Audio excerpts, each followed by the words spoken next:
బంగ్లాదేశ్ ఇప్పటికే హిందువుల కోసం ఒక ఓపెన్ జైల్ లెక్క మారిపోయింది బంగ్లాదేశ్.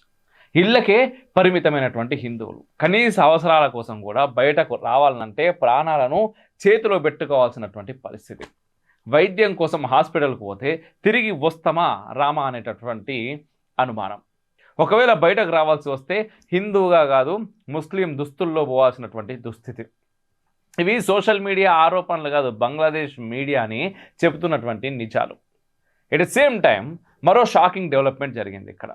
భారత్లో తలదాచుకున్న బంగ్లాదేశ్ మాజీ ప్రధాని షేక్ హసీనా ప్రాణాలకు ముప్పు.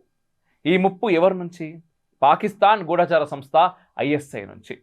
హసీనాను హతమార్చేందుకు హంతక ముఠాలకు ఆదేశాలు ఇచ్చినట్టు భారత నిఘా వర్గాలు పసిగట్టినాయి. షేక్ హసీనా బంగ్లాదేశ్లో ఉన్నప్పుడే ఆమె మీద హత్యాయత్నం జరిగింది.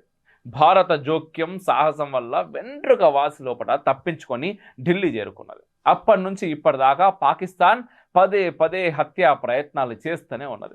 కానీ భారత ప్రభుత్వం ఏర్పాటు చేసిన పగడ్బందీ భద్రత వల్ల అన్ని ప్రయత్నాలు కూడా విఫలమైనాయి.